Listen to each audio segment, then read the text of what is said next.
Welcome back, fragrance lovers. It's a brand new month, which means it's time to dive into my May fragrance tray, aka fragrance table.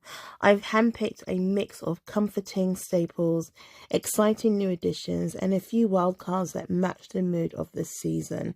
Whether you're into soft florals, bold resins, or something in between, there's a little of something for everyone this month. Let's get into it.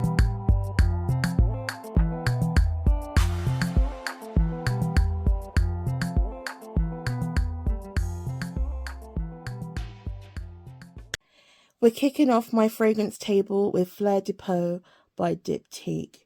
Possibly the best woody, musky scent out there. Takes clean girl aesthetic to a whole new level.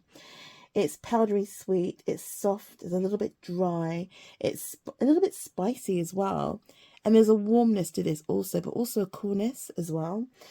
If you love iris and musk and woods, you will adore this. Lasts all day and it does really project. It works gorgeously in warm weather as well as cold. I would say it's a hug in a bottle. Gorgeous fragrance, highly recommend. And that's the first one on my table. Another one from the house. This is Le Papier. Le Papier is from the house of Diptyque. This is another musky scent, but with rice. Not as sweet, but still dry. It was definitely a love at first sniff for me.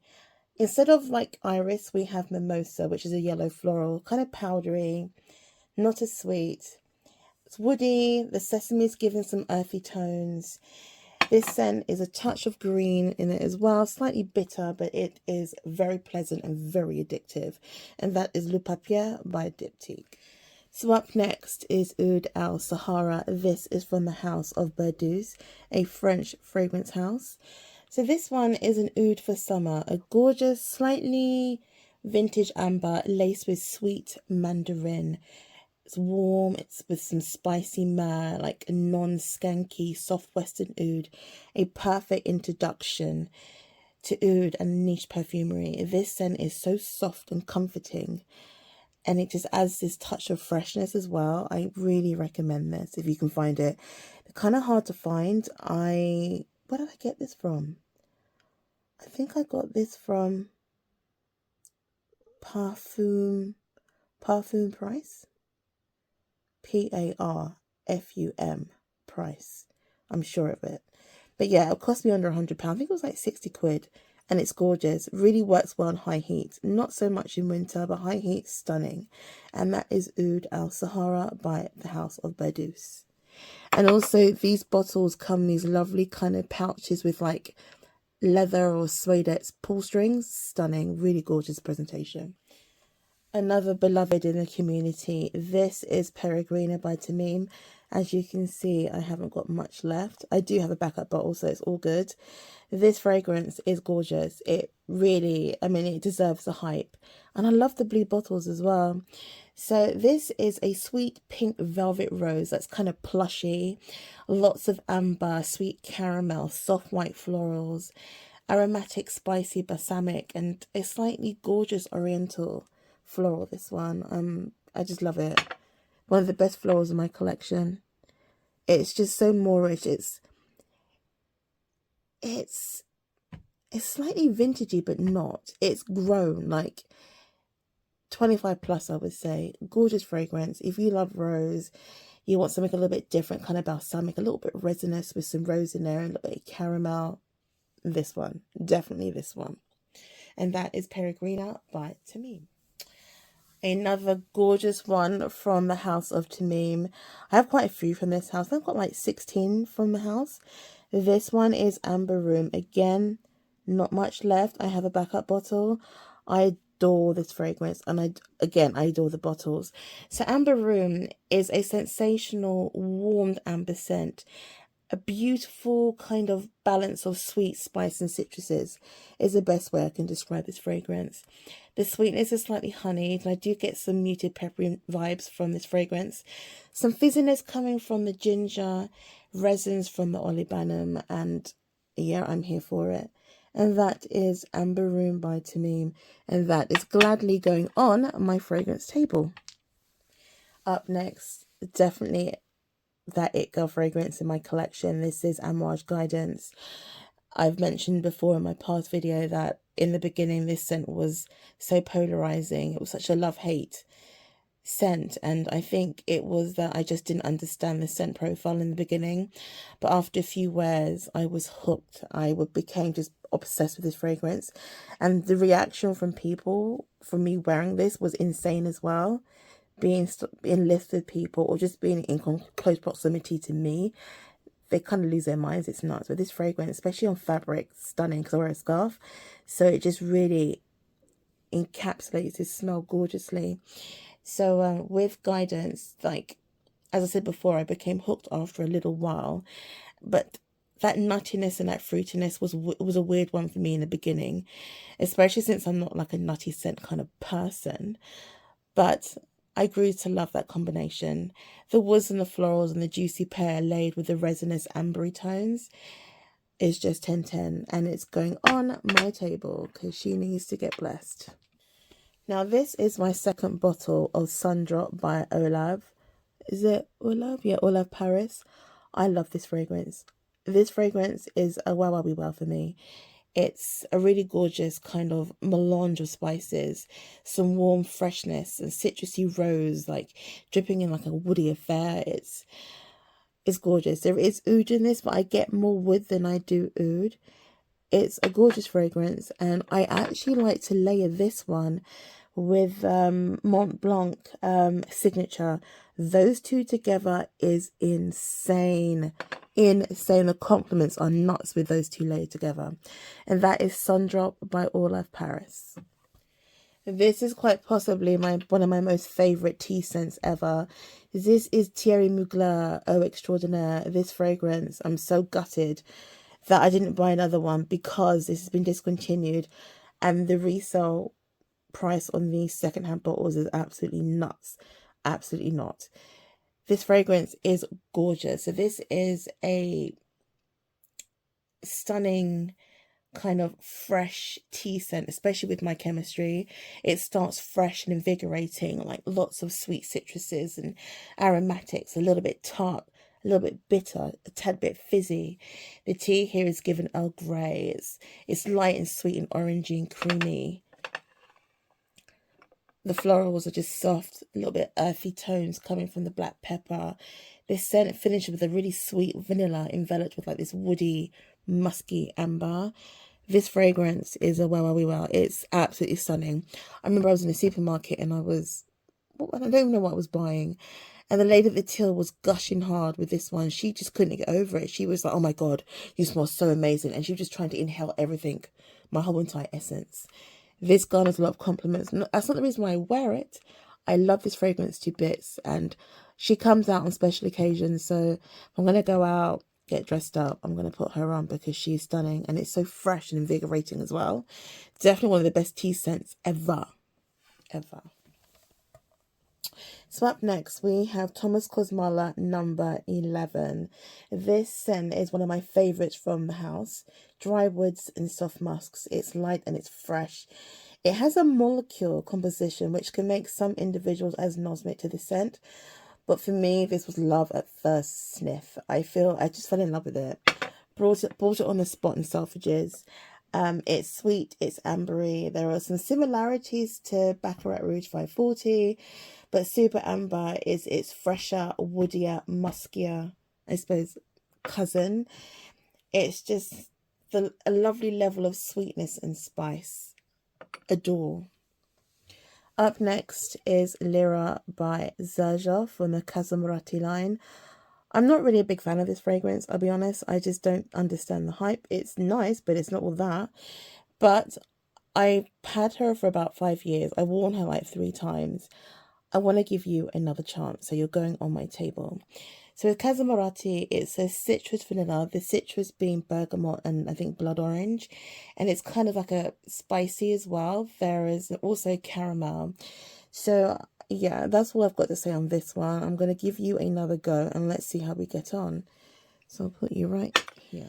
Up next, we have Damask by Ormonde Jayne. This one has a lot of similarities to Delina, the original.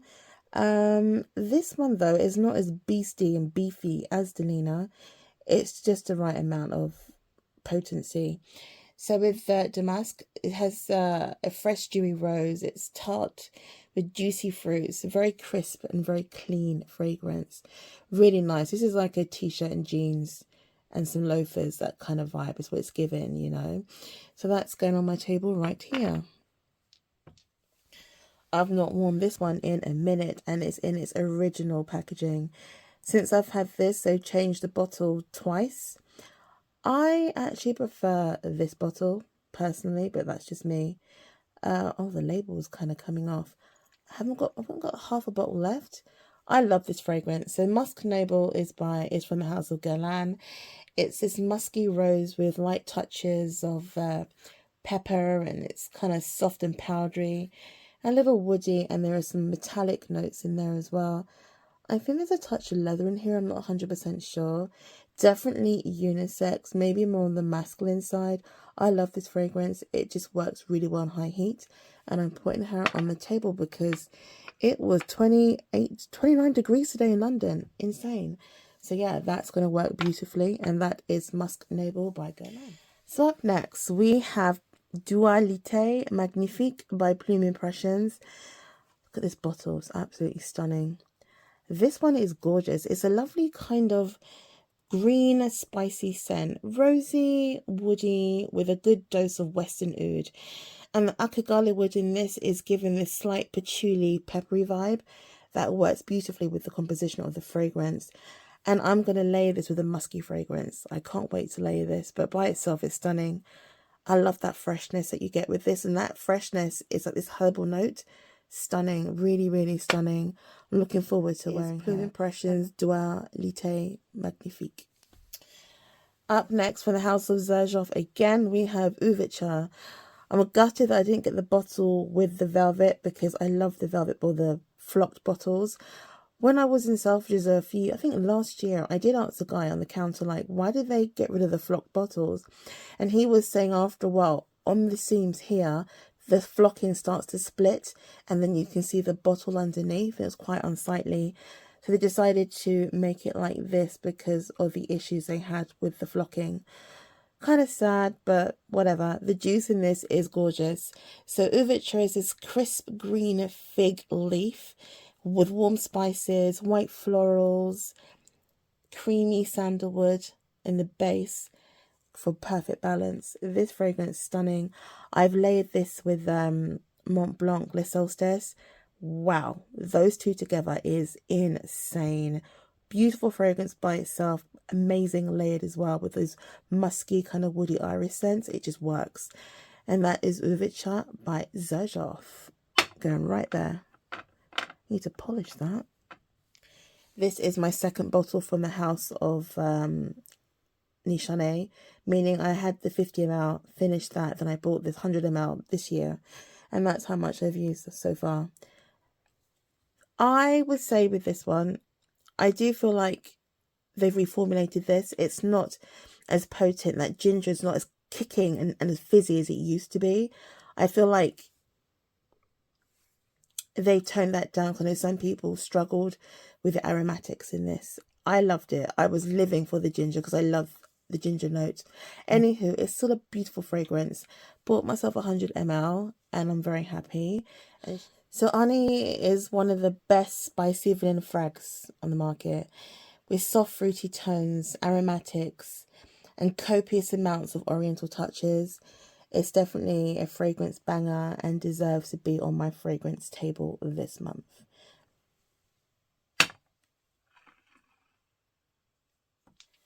Up next is a male targeted fragrance, Moustache by Rochas here.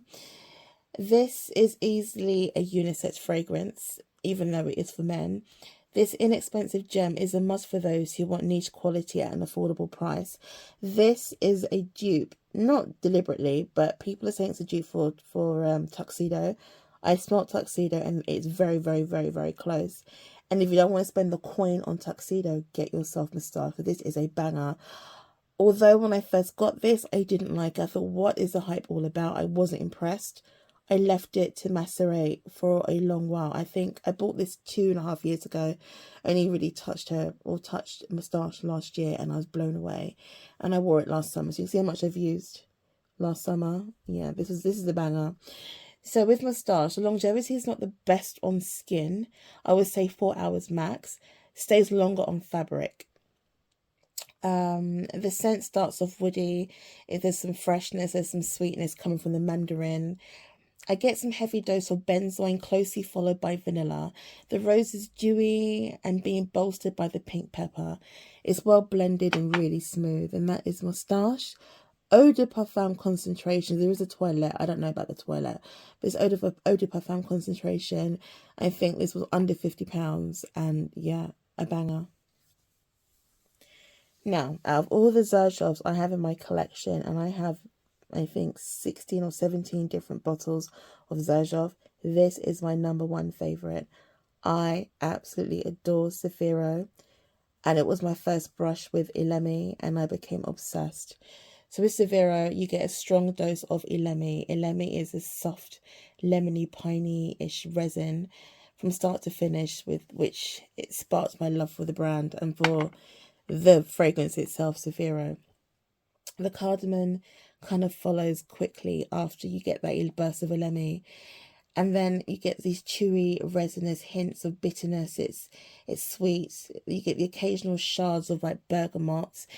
It's got some airy incense. It's powdery. It's honeyed. It's got some sweetness. It's warm. It's ambery. It's balsamic. It's everything you could possibly want in a fragrance, along with freshness as well. This fragrance is a wow, wow, wee wow. In my top 5 for life, this would be in it, and it would be #1. I just love this fragrance. As you can see, I need to get another bottle, a backup bottle, but I am obsessed with Zefiro. Fragrance, composition, everything is just a wowzer, an absolute wowzer. Another one from the house of Guerlain, and this is Oud Nude. Oud Nude is this lightly fruity version of Rugba by Lattafa.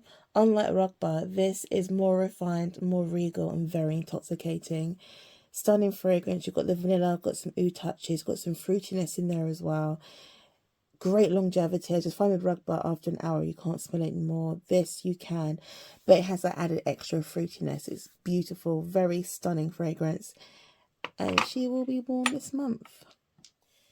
Next up, we have Copa Mundial from the house of Jazeera. This was a blind buy, and wow, am I just like, I'm so pleased with this fragrance. It's from the FIFA Cup collection in Qatar from 2022, as you can see on the bottle there. This fragrance, oh, is blended perfection. An absolute stunning offering from the house. An aromatic vanilla that's powdery, ambery, sweet with woody freshness. This fragrance, it has a little bit of this in it, a little bit of Zefiro in there, but then it's like Zefiro had a baby with Oud Al Sahraa from Perfumes de Mali with something else going on. Stunning, absolutely stunning. Get lots of compliments with actually all of these, but especially these two. Amazing. Another blended to perfection fragrance, in my personal opinion, is Fugazi's Angel Dust. I bought this last year, the beginning of summer, and I've got less than half a bottle left. No, about half a bottle left. I love this fragrance from first sniff to up until this very moment. I just adore this fragrance, and it's worth noting that there is 2 Angel Dust. You have this one, which is an Extrait, and then you have the Eau de Parfum with a cream cap. And the difference being, I might have mentioned before in my other video, but the difference is this one has pink pepper in the opening, whereas Eau de Parfum has black pepper. This one is hitting so hard. That pink pepper just elevates this to a whole nother level. So with Fugazi, this is an Extrait version. It really truly delivers. The pink pepper adds this beautiful spicy lemony rose nuance, wrapped in musky powdery softness with plenty of dry woods to ground it. This fragrance is a wow, wow, wow, stunning fragrance. Here we have this gorgeous vanilla fragrance, Vanille de Tahiti by Paris Monte Carlo. Wow, this one is a creamy floral vanilla that feels yet warm, kind of delicate at the same time. Stunning fragrance.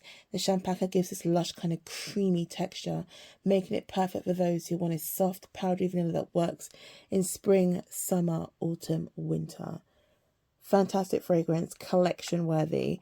Get yourself a sample because this is a vanilla banger. Last but certainly not least is one of my favourite fragrances, point blank. I have been wearing this fragrance for close to damn near 20 years. Green Tea by Elizabeth Arden is so inexpensive but works so well in high heat. Every time I go brew somewhere hot, this is in my suitcase along with the shower gel, the body wash, the body spray, everything, the whole collection. I love this fragrance. So this one is a refreshingly slightly sweet iced tea scent with fresh spices, perfect for both chilly and mild days, and even like summer. So what I found with this fragrance, in warmer weather, you get more, it gets really citrusy, and then all the spices are toned down. But in autumn, winter, especially when it's really cold outside, you can smell all the spices, all the aromatics. It's amazing. It just changes depending on the weather. I'm a big fan of this fragrance and it will always be in my collection. And that is Green Tea by Elizabeth Arden.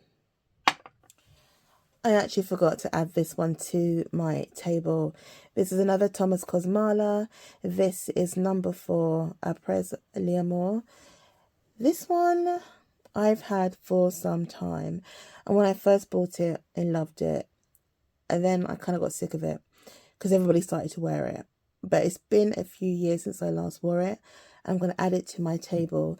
So with this one, it's a musky, woody amber fragrance, laced with soft spices, some zest. It's just stunning. Highly, highly recommend this one if you like that Baccarat Rouge 540, another 13 kind of vibe. And also like this one here. There are some slight similarities, but this one is way more ambery. This is a lot sweeter, but a little more spicy, I would say. It is a gorgeous fragrance, but I got sick and tired of it because everybody was wearing it, so I stopped wearing it. But it's been a few years, so I'm going to dust her off and wear her. I'm going to add one more to my table, and this is Amber Royale by Ormonde Jayne. So Amber Royale is this watery amber that's got some musky powderiness, some light florals, lots of ambroxan in the dry down, leans a little bit masculine in the dry down as well, but I'm here for that. I would say it's unisex, but masc leaning. I adore this fragrance. It's really nice. I know it's got some negative feedback in the community, but I like business. I love this fragrance, and she's going to get worn. So that is my fragrance table. That wraps up my May fragrance tray. I'm so excited to wear these throughout the month and see how they unfold with the changing days. Let me know what you're reaching for this May. Any new loves or old favourites? Don't forget to like, comment and subscribe if you enjoyed this video, and I'll see you in the next one.